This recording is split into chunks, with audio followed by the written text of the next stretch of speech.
Assalamualaikum warahmatullahi wabarakatuh. Innal hamdalillah nahmaduhu wa nasta'inuhu wa nastaghfiruh wa na'udzu billahi min shururi anfusina wa sayyiati a'malina. May yahdihillahu fala mudilla lahu wa may yudlil fala hadiya lahu. Asyhadu an la ilaha illallah wahdahu la syarika lahu wa asyhadu anna Muhammadan abduhu wa rasuluh alladzi la rasula wa la nabiyya ba'dahu. Ya ayyuhalladzina amanu taqullaha haqqa tuqatih wa la tamutunna illa wa antum muslimun. Amma ba'd.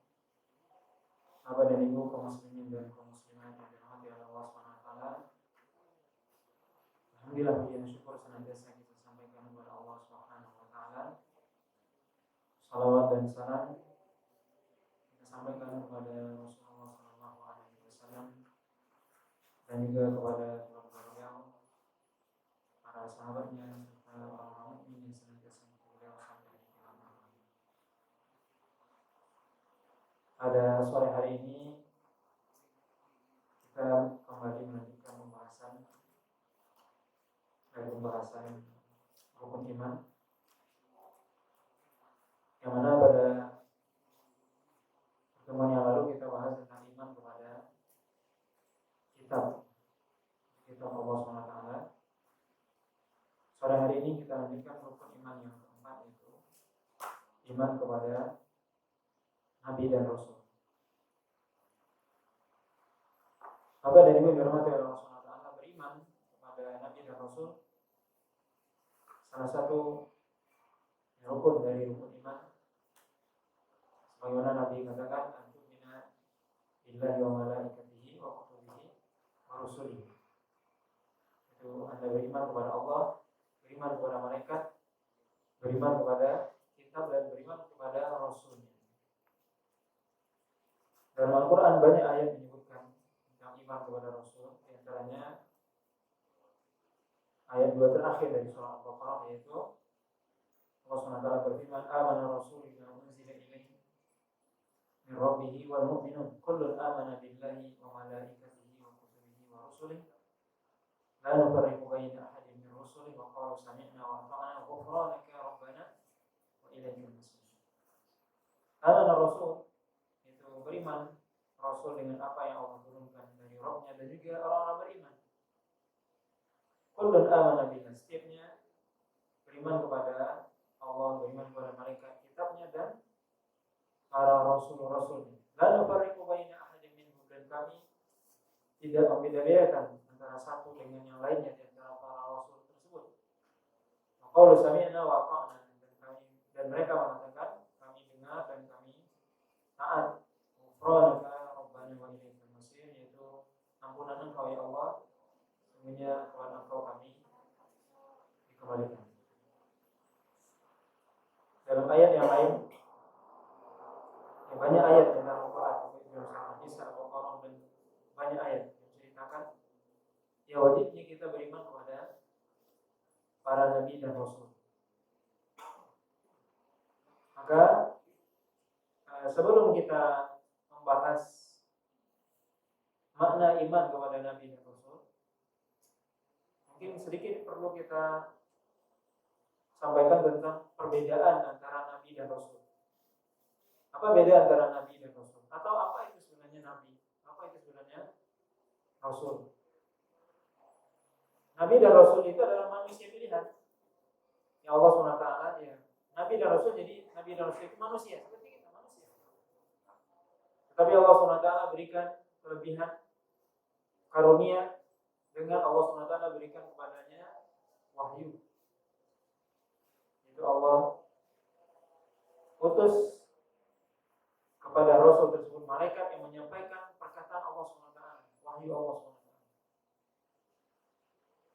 Dan para nabi dan Rasul jumlahnya banyak. Dalam sebuah hadis yang sahih disebutkan jumlahnya lebih dari 120.000 nabi dan Rasul. Kemudian yang diangkat menjadi Rasul saja 300 113 atau 15 sebagian mengatakan. Dan yang disebut namanya dalam Quran ada 25. Dari 25 ini ada 5 yang disebut ulul azmi. Apa perbedaan antara Nabi dan Rasul? Mungkin sering kita dulu mendengar kalau Nabi itu manusia pilihan Allah yang diberikan wahyu kemudian apa? Karena nggak tahu Pak itu tahu ini. Apa perbedaan Nabi dan Rasul? Rasul itu apa? Nabi itu apa?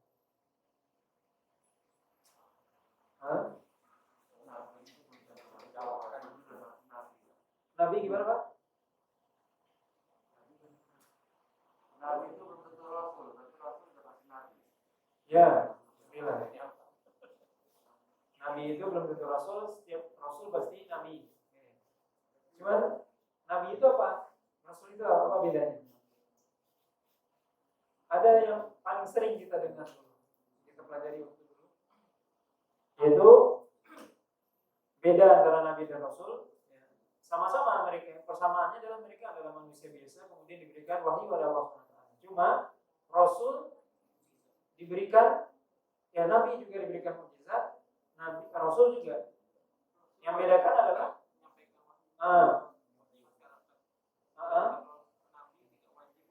itu Rasul itu wajib menyampaikan risalah Allah, wahyu yang sudah disampaikan tadi, wajib menyampaikannya, wajib mendakwahkannya kepada umat. Sedangkan Nabi tidak wajib. Itu pengertian yang sering kita dengar atau perbedaan antara Nabi dan Rasul yang sering kita dengar. Tetapi wallahu ta'ala disebut oleh para ulama adalah perbedaan itu atau pendapat tersebut adalah pendapat yang lemah, pendapat yang tidak kuat. Jadi apa perbedaan antara Nabi dan Rasul? Atau sebelumnya, kenapa dikatakan lemah? Sebab seluruh para Nabi dan Rasul itu disuruh oleh Allah SWT untuk menyampaikan risalah. Seluruh para Nabi dan Rasul itu disuruh untuk menyampaikan risalah kepada Nabi dan Rasul. Allah SWT berfirman, "Wa ma arsalna min qablika min rasulin wala nabiyyin." Dan tidaklah kami utus sebelum engkau daripada Nabi dan Rasul. Utusan, diutus itu tentunya untuk menyampaikan risalah Allah SWT. Secara logika, kalau seandainya Nabi itu tidak menyampaikan risalah, wahyu yang Allah turunkan kepadanya, berarti ilmunya untuk dia sendiri, kalau dia sudah mati selesai. Tentunya masyarakat rugi, nggak dapat ilmu. Kalau Nabi itu tidak disuruh untuk menyampaikan wahyu. Makanya dalil yang kuat membantah pendapat ini adalah sebuah hadis Nabi SAW yang diriwayatkan oleh Imam Bukhari dan Muslim. Kata Nabi SAW, "Uridat alayya al-umam," diperlihatkan kepadaku nanti di mahsyar para nabi dengan umat-umatnya. Jadi kata Nabi SAW, ketika beliau masih hidup, diperlihatkan kepada Nabi, para nabi dengan rasul-rasul. Kemudian kata Nabi, ada rasul yang datang dengan banyak umatnya. Ada yang nabi, kata dalam hadis ini disebutkan, para itu nabi yang ma'ahu rahtu. Saya melihat seorang nabi yang dia punya pengikut yang banyak, umat yang banyak. Wan nabiyyu ma'ahu rajul wa rajulan. Atau ada juga nabi yang cuma pengikutnya 1 atau 2 orang saja. Wan nabi laysa ma'ahu ahad. Atau ada juga nabi yang dia tidak punya pengikut. Berarti hadis ini menunjukkan apa? Nabi mengatakan, Rasul mengatakan apa? Ada nabi yang dia pengikutnya banyak. Dari mana dia dapat pengikutnya banyak? Berarti dia sudah menyampaikan.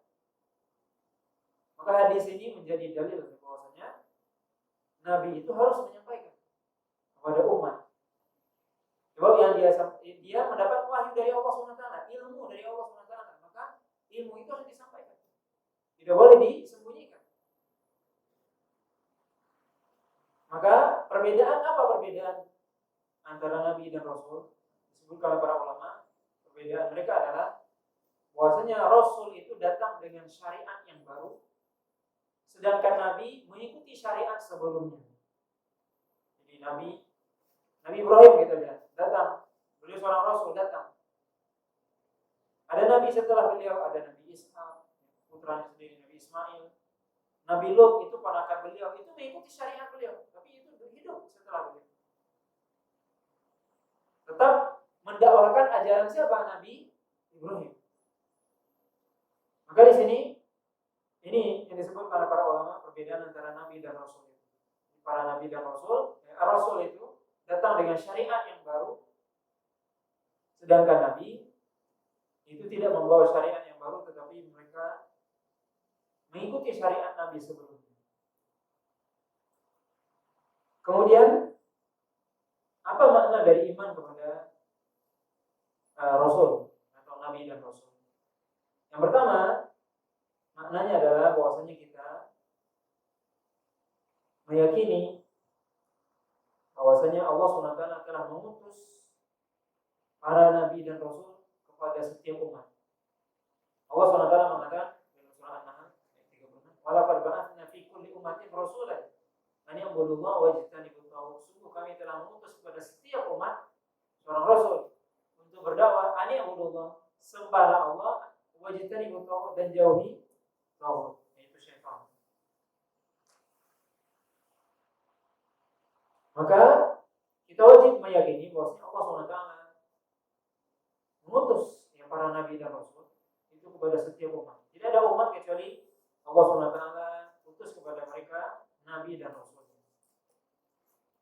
Kemudian kita juga iman kepada rasul juga meliputi bahwasanya kita meyakini bahwasanya mereka para nabi dan rasul ini berada di atas kebenaran. Mereka mengajak manusia kepada petunjuk. Apa yang diajak, apa yang dibawa oleh para nabi dan rasul ini? Petunjuk dari Allah SWT. Huwa alladhi arsala rasulahu bil huda wa dinil haq. Dialah yang mengutus nabi dengan al-huda wa dinil haq. Al-huda, petunjuk. Di seluruh para nabi dan rasul membawa kebenaran. Ada sebagian umatnya yang beriman dan ada sebagian lagi yang menentang. Allah SWT katakan juga innaka latahdi wa innaka latahdi ila siratal mustaqim. Sungguh engkau Muhammad memberikan hidayah kepada jalan yang lurus. Innama anta mundhir wa likulli qaumin had. Sungguhnya engkau hanya memberi peringatan. Setiap kaum ada yang memberikan peringatan. Setiap kaum ada para nabi dan rasul. Kemudian iman kepada nabi dan rasul juga perlu kita ketahui bahwasanya setiap para nabi dan rasul itu seluruhnya mulai dari zaman Nabi Adam sampai Nabi Muhammad SAW secara umum dakwah mereka sama. Apa dakwah mereka? Agar semua menyembah Allah SWT, menjauhi syaitan. Itu semua dakwah.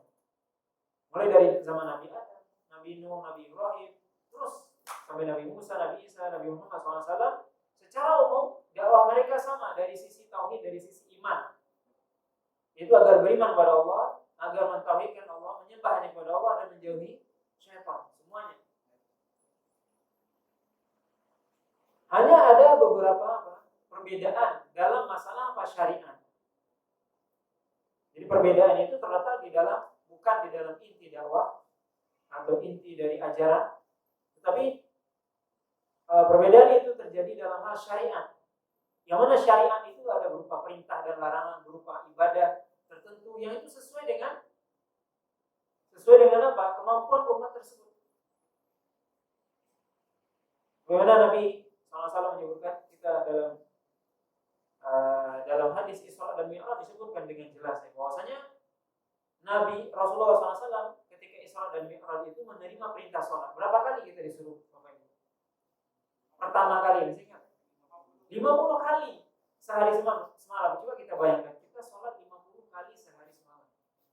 50 kali coba dibagi 24 jam, gimana? Setiap setengah jam kita sholat berarti. Benar atau tidak? Kan 50 kali ini. Jam kita cuma 24. Berarti hampir setiap setengah jam kita sholat. Setiap setengah jam azan. Setiap setengah jam azan. Kuat nggak kita? Bisa nggak kita? Kira-kira gimana? Yang 5 kali saja, kadang ada yang bolong, ada yang nggak datang, ada yang nggak sholat. Ini 50 kali.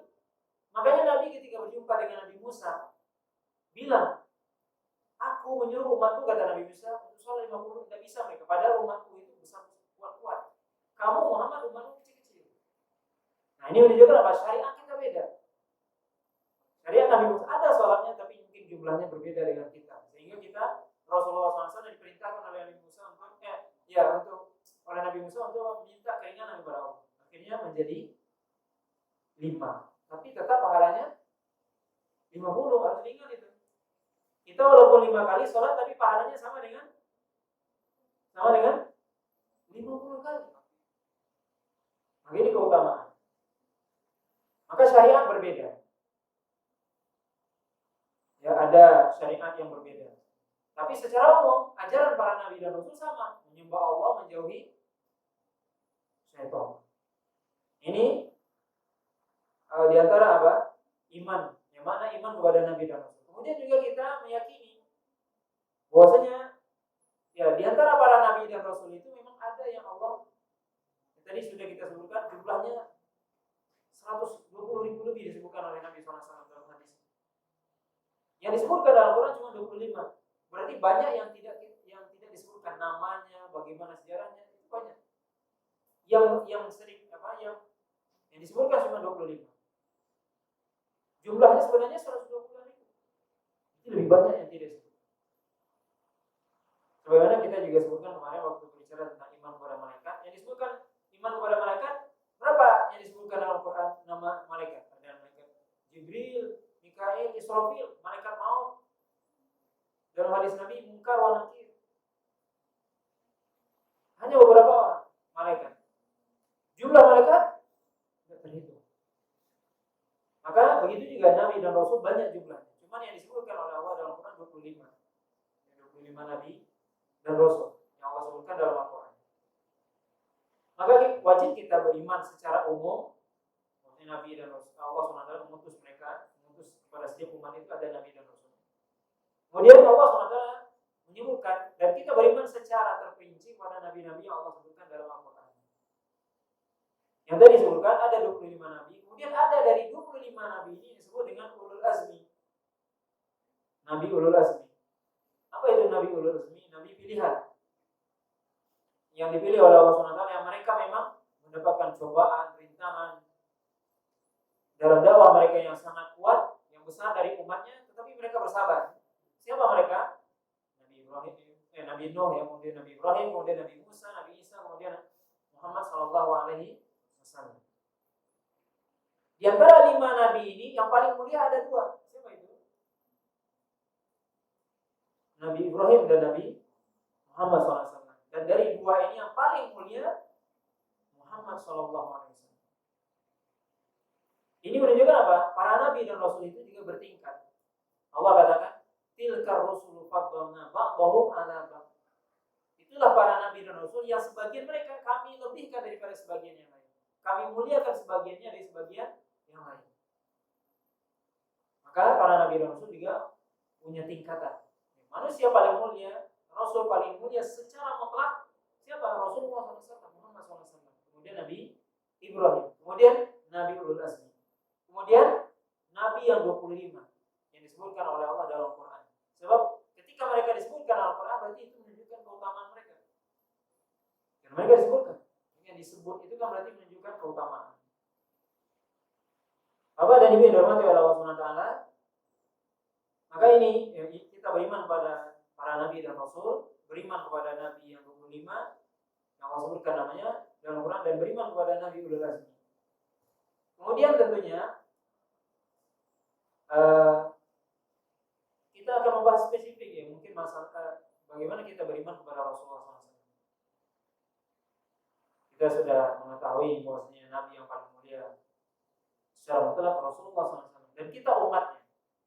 Maka tentunya yang lebih kita bahas tentunya bagaimana kita beriman kepada Rasulullah SAW. Ketika kita mengatakan, oh saya beriman kepada Rasul, apa konsekuensinya? Apa yang harus saya lakukan? Apa maksudnya? Saya beriman, wa asyhadu anna Muhammad Rasulullah. Maksudnya aku bersaksi Muhammad adalah utusan Allah. Kita pertama meyakini bahwasanya Nabi Muhammad SAW adalah manusia terbaik, Nabi paling baik. Sebenarnya Nabi mengatakan ana sayyidu waladi Adam wala fakhr. Kata Nabi, aku adalah pemimpin anak cucu Adam. Dan itu bukan aku sebutkan karena sombong, kata Nabi, tapi itu realita. Aku adalah pemimpin seluruh anak cucu Adam. Maka Nabi paling mulia, manusia paling mulia Rasulullah SAW. Kita wajib mengimani ini. Kemudian kita juga wajib mengimani bahwasanya tidak ada nabi setelah Rasulullah SAW. Ana khatimun nabiyyin wala nabiyya ba'di, kata Nabi. Saya adalah penutup para nabi dan tidak ada nabi setelah aku. Dalam Al-Quran Allah juga sebutkan, maka Muhammadun aba ahadim min rijalikum walakin Rasulullah wa khataman nabiyyin. Tidaklah Muhammad itu bapak salah seorang di antara kalian, tetapi beliau adalah penutup segala nabi. Rasulullah, Rasul utusan Allah dan penutup segala nabi. Karena Nabi SAW, Muhammad SAW, nabi terakhir, tidak ada nabi setelahnya. Kalau ada yang mengaku jadi nabi setelah Muhammad SAW, berarti apa? Dusta. Pendusta, jelas. Dan itu memang terjadi. Dan memang Nabi menyebutkan itu dalam sebuah hadis bahwasanya akan datang nanti, disebutkan dalam hadis itu ada 30 orang pendusta yang mengaku jadi nabi.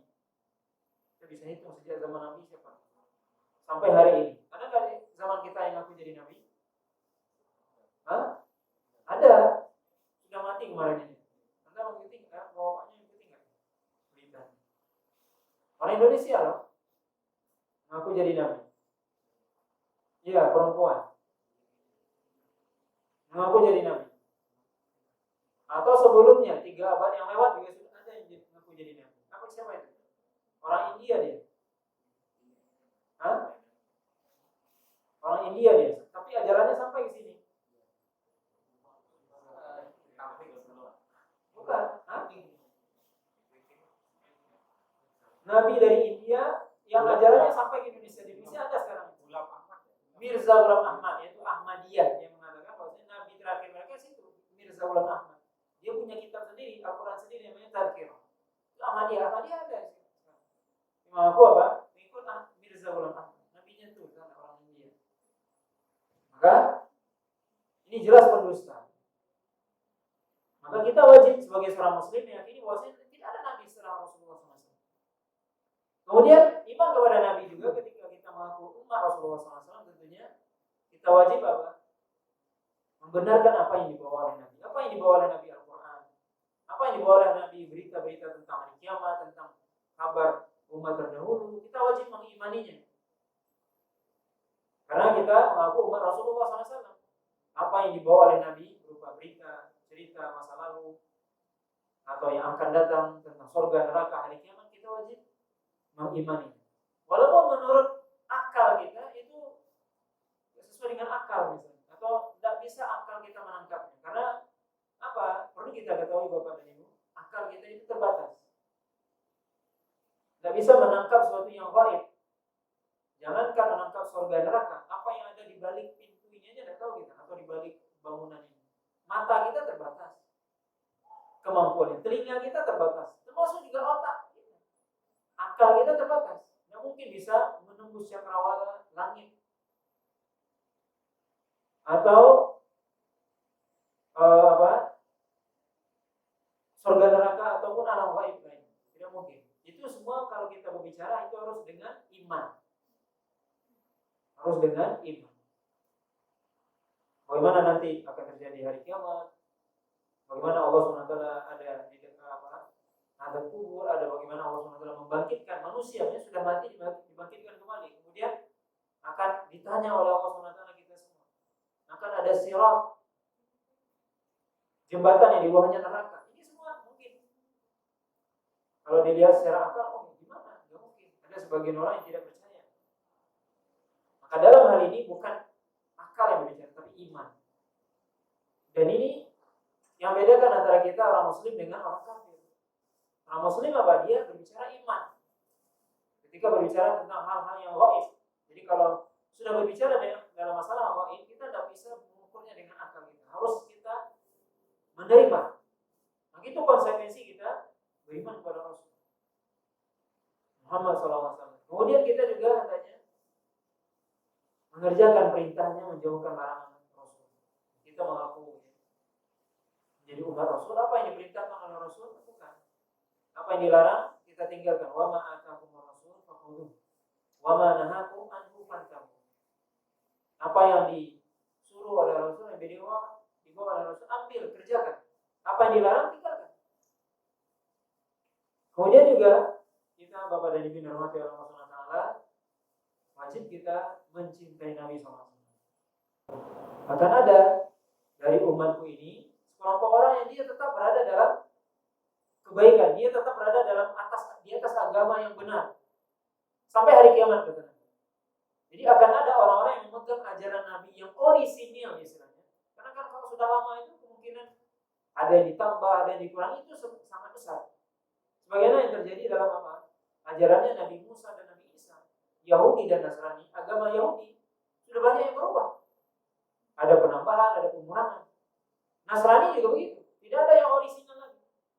Tidak ada yang orisinal. Kalau hari ini ada yang inilah agama Yahudi, syariat Yahudi yang paling orisinal. Tidak ada, tidak benar. Itu dusta. Kalau ada yang mengatakan inilah ajaran Nasrani yang paling orisinal, tidak benar, karena itu sudah ditambah-tambah oleh pendeta mereka, sudah dikurangi dan sebagainya sesuai dengan hawa nafsu mereka. Tapi Al-Quran tidak. Tapi ajaran Islam akan ada orang-orang yang memegang ajaran Nabi itu sampai hari kiamat. Sampai hari kiamat akan ada orang yang memegang ajaran yang orisinil ini. Karena ini jaminan Allah. Allah SWT katakan, Inna nahnu nazzalna dzikra wa inna lahu lahafizun. Kami yang menurunkan Al-Quran ini, Islam ini, dan kami akan menjaganya.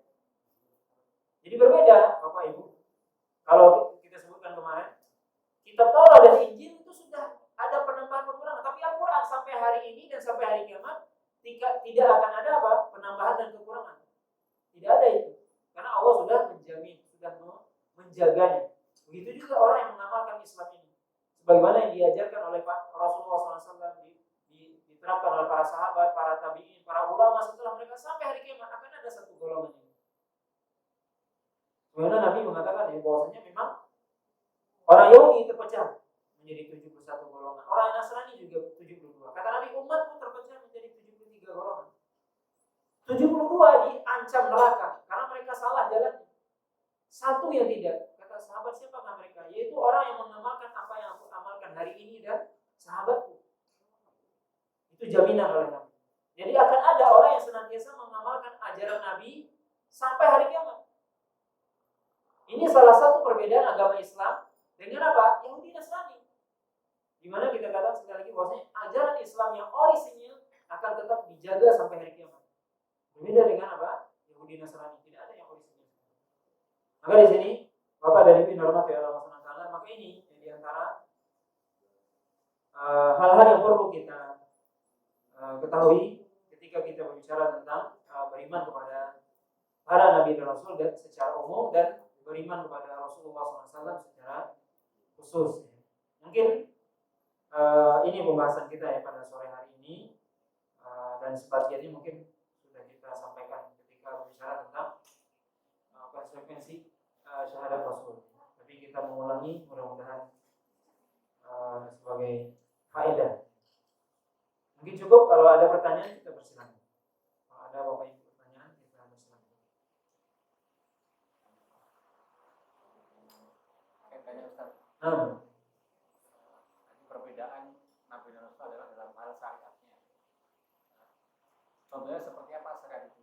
Sementara misalkan Nabi Ibrahim dengan Nabi Muhammad, kita selalu menyatakan bahwa di setiap zikir pagi dalam petang itu ada bahwa kita selalu berpegang teguh pada milati Abuna Ibrahim.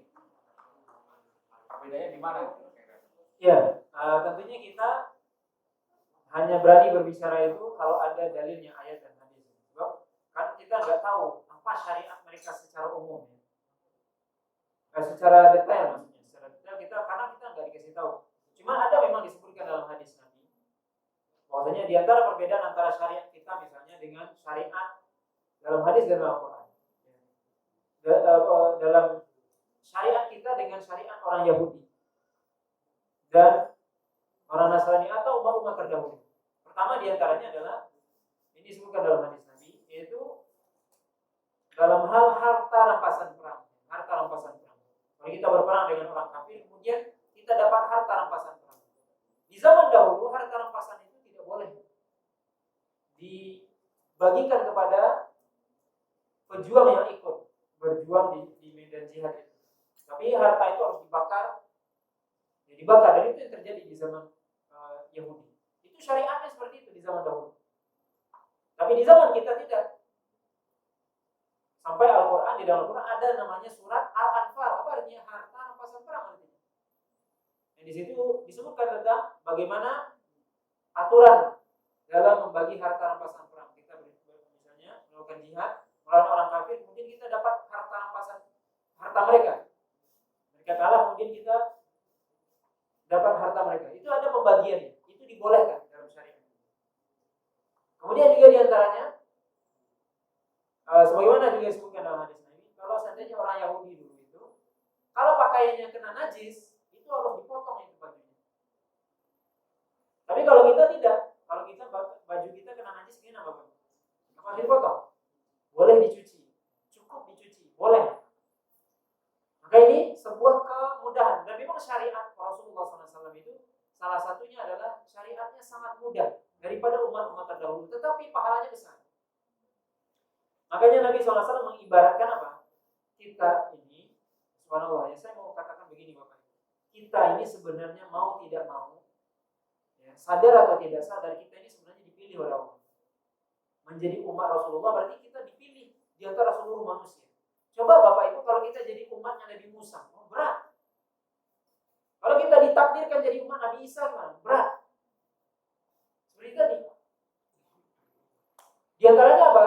Dalam syariat Nabi Musa dan orang Yahudi tidak boleh sholat kecuali di masjid saja. Hanya di masjid. Kalau kita sholat di rumah nggak sah itu sholat. Itu di zaman itu syariat. Tapi kalau kita tidak, sholat wajib kita di masjid, sholat sunnah kita di rumah. Itu diantara juga syariat. Maka syariat kita ini lebih mudah, lebih gampang, tetapi pahalanya lebih besar. Makanya Nabi mengibaratkan kita ini seperti apa? Pekerja.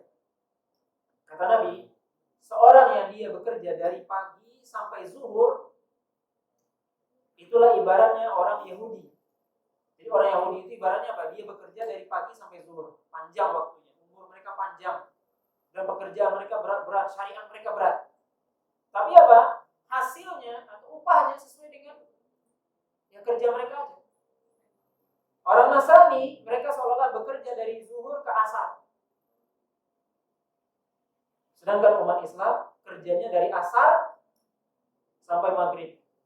Tapi pahala mereka, pahala umat Islam 2 kali lipat. Subhanallah. Pahala kita 2 kali lipat daripada pahala orang Yahudi Nasrani di zaman dahulu.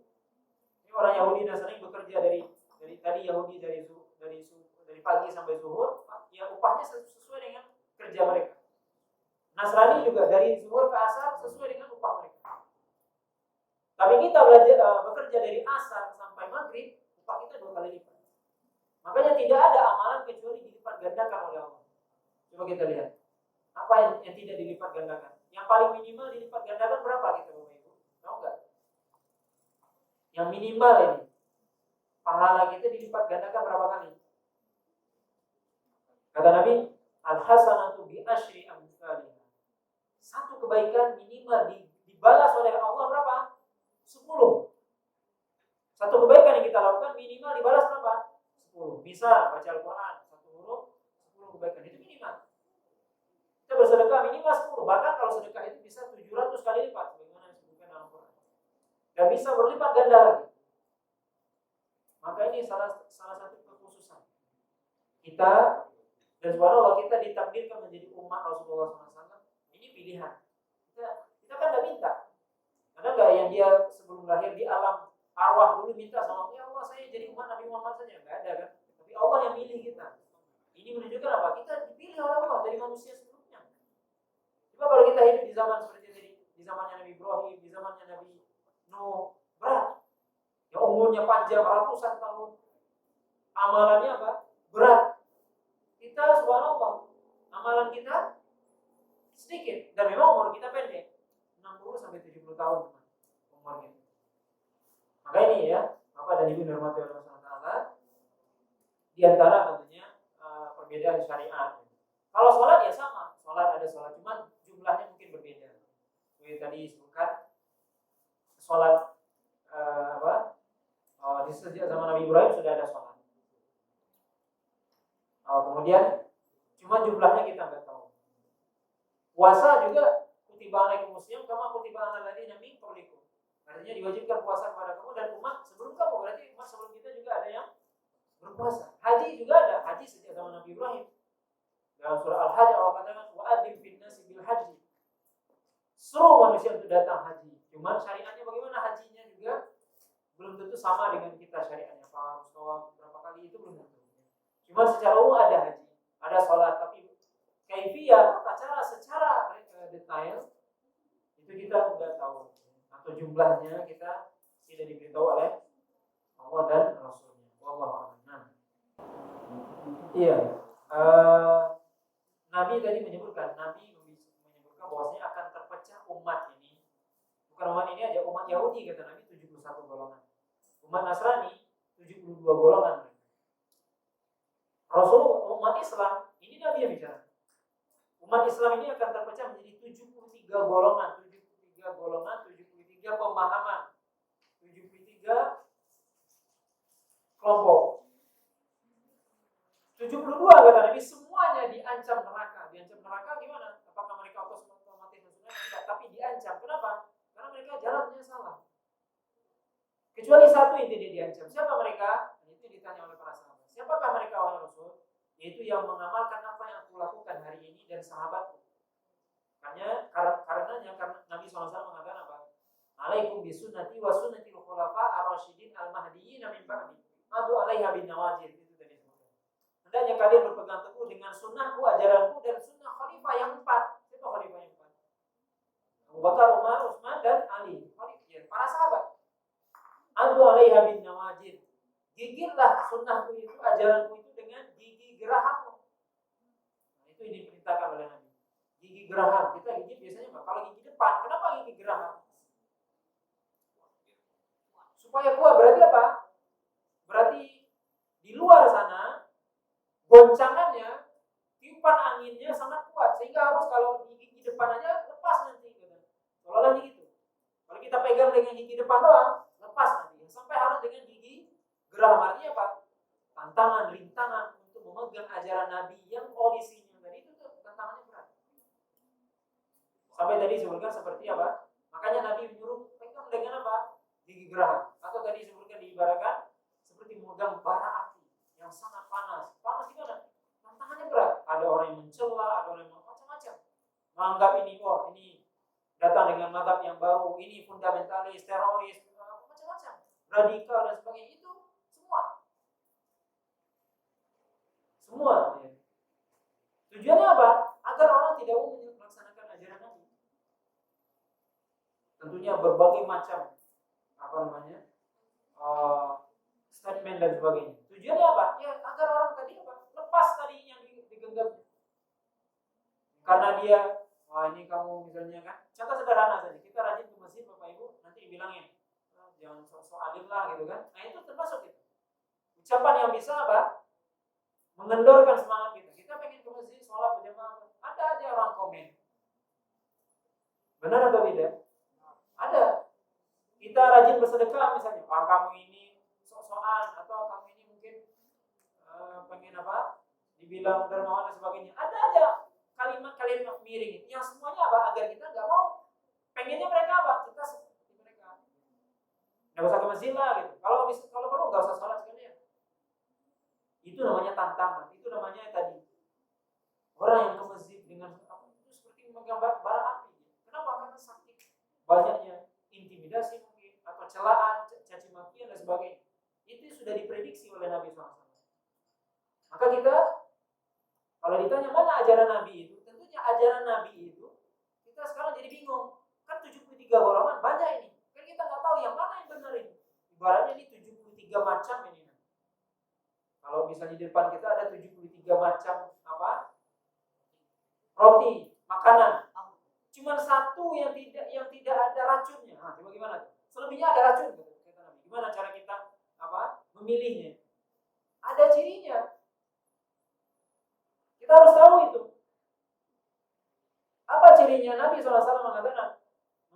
tadi apa? Yang mengikuti aku dan sahabatku. Nabi mengatakan, taraktu fikum amrayni in tamassaktum bihima lan tadillu abadan. Aku tinggalkan kepada kalian dua hal yang kalau kalian berpegang dengan dua hal itu tidak tersesat kalian. Apa itu? Al-Quran dan Sunnah. Pegang Al-Quran, mesti pelajari Al-Quran, amalkan apa yang dibaca, apa yang diperintahkan Al-Quran, lakukan apa yang dilarang Al-Quran, tinggalkan. Baca hadis Nabi, apa yang disuruh oleh Nabi kerjakan, apa yang dilarang oleh Nabi tinggalkan, apapun kata orang. Maka kalau kita ingin mengetahui cirinya tadi apa? Yang dia beramal, berucap dan beramal berdasarkan hadis, berdasarkan Al-Quran. Misal dia melakukan suatu amalan, kita tanya mana dalilnya, mana dalilnya dari Al-Quran, mana ayatnya yang bicara. Anda melakukan ini, sholat ini, atau puasa ini, atau amalan apa saja. Kita tanya dia, ada dalilnya ini, mana ayatnya, mana hadisnya. Oh tidak ada, kami mengikuti ritual orang tua. Nah itu bukan. Inilah hadisnya, nah kita ikuti. Itu yang benar berarti. Itu pedoman yang sudah diberikan oleh Nabi SAW. Jadi kita mengikuti itu saja. Ikuti ini. Kata Nabi, kalau tidak mau tersesat apa? Ini ibaratnya rel. Ini jalan yang lurus ini. Al-Quran dan Sunnah. Dan tidak boleh dipisah. Ada sebagian orang yang mengatakan, oh tidak perlu hadis Nabi, cukup dengan Al-Quran baik. Gitu. Nah, itu tidak benar juga. Kalau kita mengatakan cukup dengan Al-Quran saja, tidak bisa kita sholat. Bagaimana tata cara sholat? Ada nggak dalam Al-Quran? Tidak ada. Yang ada dalam Al-Quran cuma wa'aqimus sholat, dirikan sholat. Gimana cara sholat? Hadis yang bicara. Hadis itu apa? Perkataan perbuatan Nabi. Takbirnya begini Nabi. I'tidalnya begini, sujudnya begini, bacaannya ini. Hadis Nabi. Harus kita pegang dua ini. Tidak boleh satu saja. Al-Quran dan Sunnah Nabi. Ini yang kita pegang. Jadi apa yang kita ikuti supaya kita tidak bingung di akhir zaman ini? Ya, kita baca Al-Quran. Ini pedoman hidup. Kita baca hadis Nabi, apa yang ada di situ amalkan. Dengan itu kita tidak tersesat. Tapi kalau kita mengamalkan selain dari dua sumber itu ya salah. Tersesat kita. Bisa sesat ke kanan kita atau ke kiri. Jalan Nabi lurus nih. Wa anna hadza sirati mustaqiman fattabi'uh. Inilah jalanku yang lurus. Ikuti. Kita tugas kita ikuti ya. Ini jalan Nabi lurus ini. Ikuti. Jangan belok kanan, jangan belok kiri. Maka di sini barometer kita, standar penilaian kita apa? Supaya kita tahu mana ini yang benar atau tidak. Ya kita lihat. Kalau dia mengikuti Al-Quran dan Sunnah Nabi SAW, kita harus. Nah itu berarti apa? Benar. Kalau tidak, tidak. Nah kemudian yang kedua, nanti akan bilang, Ustaz pasti enggak. Ada enggak di antara umat Islam yang tidak memakai Al-Quran dan Sunnah? Mungkin ada, tapi mayoritas mengatakan apa? Kami berpegang Al-Quran dan Sunnah. Yang kedua, cirinya apa? Kita memahami Al-Quran dan Sunnah itu sesuai dengan yang dipahami oleh para sahabat terdahulu. Ini baca ayat, kita memahaminya kayak mana ini? Apa pakai otak sendiri atau gimana? Kita mengikuti para sahabat dulu gimana maksudnya. Nabi ketika membaca Al-Quran, Nabi mentafsirkan Al-Quran. Kita mengikuti tafsirnya Nabi. Kita mengikuti tafsirnya para sahabat. Itu maksudnya. Bukan tafsir kita sendiri. Kalau kita menafsirkan Al-Quran sendiri-sendiri ya sudah. Akan banyak penafsiran. Coba ada satu aturan misalnya diterbitkan oleh apalah presiden, menteri. Kalau kita menafsirkan sendiri-sendiri gimana? Punya interpretasi sendiri-sendiri. Ya menurut ini ya, bisa dipahami dari firman ini. Nah pemahaman siapa yang kita ikuti? Penafsiran siapa yang kita pakai? Supaya satu ini jalannya. Sama dengan ini Al-Quran, ini hadis. Bagaimana kita memahami ayat ini? Allah SWT, contoh ini salah satu contoh. Kita sebutkan ya. Allah SWT mengatakan dalam surah Yunus ya. Allah SWT mengatakan lilladzina ahsanul husna wa ziyadah.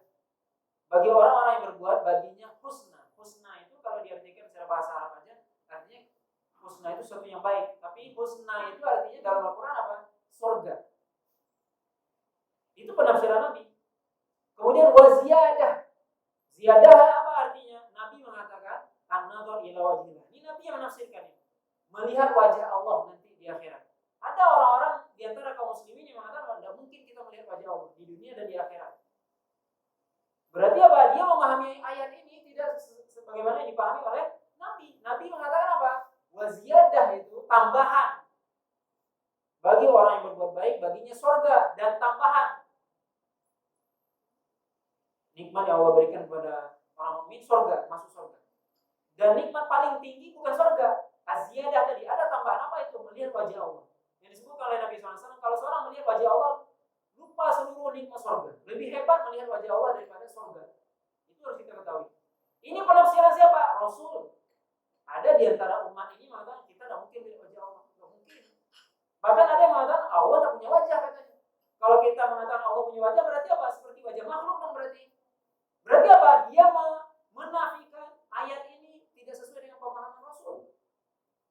Allah sendiri yang sebutkan, Nabi yang menjelaskan itu. Ada orang hari ini mengatakan apa? Allah tidak punya wajah. Kita mengatakan Allah punya wajah, tapi apakah wajahnya seperti kita? Enggak. Tapi Allah sendiri, Rasul sendiri yang mengatakan Allah punya wajah. Sama dengan ini. Semua punya wajah. Kita punya wajah. Sama nggak wajah semua dengan kita? Enggak sama. Itu sama-sama makhluk. Bagaimana dengan Sang Khalik? Allah SWT mengatakan Ar-Rahmanu 'alal 'arsy istawa. Bagaimana memahami ayat ini? Allah berada di atas arsy. Orang mengatakan Allah di mana-mana. Ini pemahaman siapa? Allah Subhanahu wa taala mengatakan dalam Al-Qur'an, dalam 6 ayat dalam Al-Qur'an, Ar-Rahmanu 'alal 'arsy istawa. Allah berada di tempat tertinggi, di atas seluruh makhluknya. Allah yang paling tinggi. Makanya kita berdoa begini. Meminta kepada Allah yang di atas. Lalu ada orang mengatakan Allah di mana-mana. Dari pemahaman siapakah itu Allah di mana-mana? Mana ayatnya? Mana dalilnya? Mana sunnahnya? Enggak ada. Cuma satu ayat yang mereka pegang. Yaitu apa? Wa huwa ma'akum aina kuntum. Dia bersama kamu di mana saja kamu berada. Itu ayat menjadi dalil mereka. Tapi itu salah pemahaman. Kenapa salah pemahaman? Coba, ini dari bahasa Arab. Dalam bahasa Arab begini disebutkan. Saya berjalan bersama bulan. Apa maksudnya bersama bulan?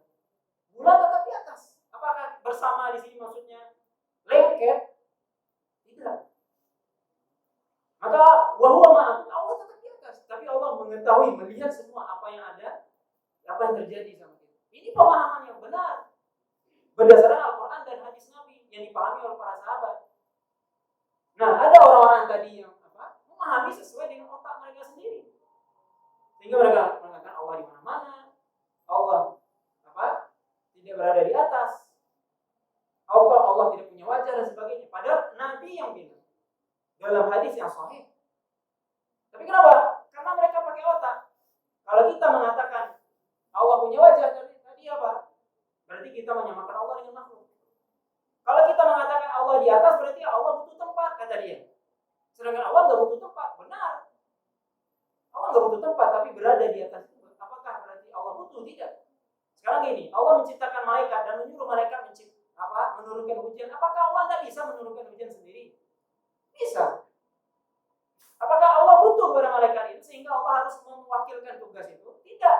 Itu menunjukkan apa? Allah punya bawahan, mengatur, ada yang diatur. Bukan berarti Allah nggak bisa semua. Apa bisa nggak Allah mencabut nyawa sendiri? Bisa nggak? Pasti bisa. Nggak butuh Allah malaikat. Tapi ketika Allah menciptakan malaikat, apakah Allah butuh kepada malaikat? Tidak. Itu menunjukkan kebesaran Allah. Sama dengan ketika Allah berada di atas arsy. Arsy itu apakah Allah butuh tempat? Tidak butuh. Nah, ini namanya pemahaman yang harus kita pelajari. Jadi sekali lagi kalau berbicara agama, kuncinya ini aja supaya kita tidak bingung. Kalau berbicara agama, mana Al-Qur'annya, mana hadisnya, begitu. Tanya. Mana Al-Quran? Kamu bicara Allah tidak di mana-mana. Mana Al-Quran? Coba kasih ayat satu saja. Hadisnya mana? Dia mengatakan Allah di mana-mana. Coba kasih satu. Tidak ada. Itu hanya akal saja. Maka dalam hal ini penting. Supaya kita tidak apa tadi? Bingung. Kan 73 golongan. Iya benar. Apalagi di akhir zaman kita akan semakin bingung.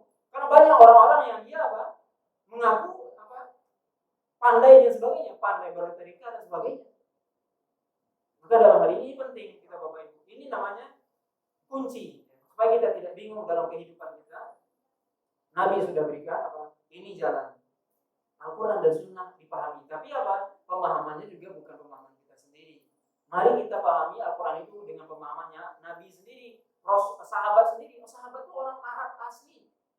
lebih pintar dia pada kita. Mereka orang Arab.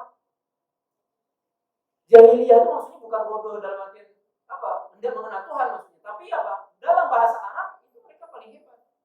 Kalau saya mau tanya mana orang Arab hari ini yang lebih fasih daripada Arab Quraisy? Lebih fasih Arab Quraisy.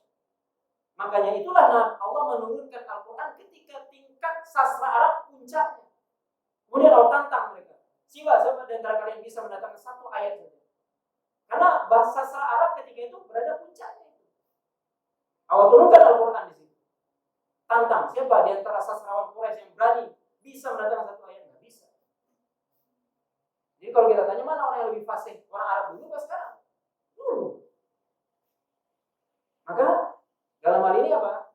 Ya kita memahami Al-Quran dan Sunnah itu sebagaimana dipahami oleh para sahabat kita, para sahabat Rasul, ya, para sahabat, para ulama. Itu bukan menurut pemahaman kita sendiri. Nah ini mungkin ya Bapak dan Ibu yang dirahmati Allah SWT, mungkin saya agak panjang, tapi mudah-mudahan bisa bermanfaat ya apa yang kita sampaikan ini, dan mudah-mudahan Allah SWT memberikan kita ya untuk selalu hidayah dan taufiknya untuk kita bisa membedakan ya mana yang hak, mana yang batil, mana yang benar, mana yang salah ya. Wallahu ta'ala alam. Subhanallah wa bihamdika asyhadu an la ilaha illa anta astaghfiruka wa atubu ilaik. Wassallallahu ala nabiyyina Muhammadin wa ala alihi wasallam. Wassalamualaikum warahmatullahi wabarakatuh.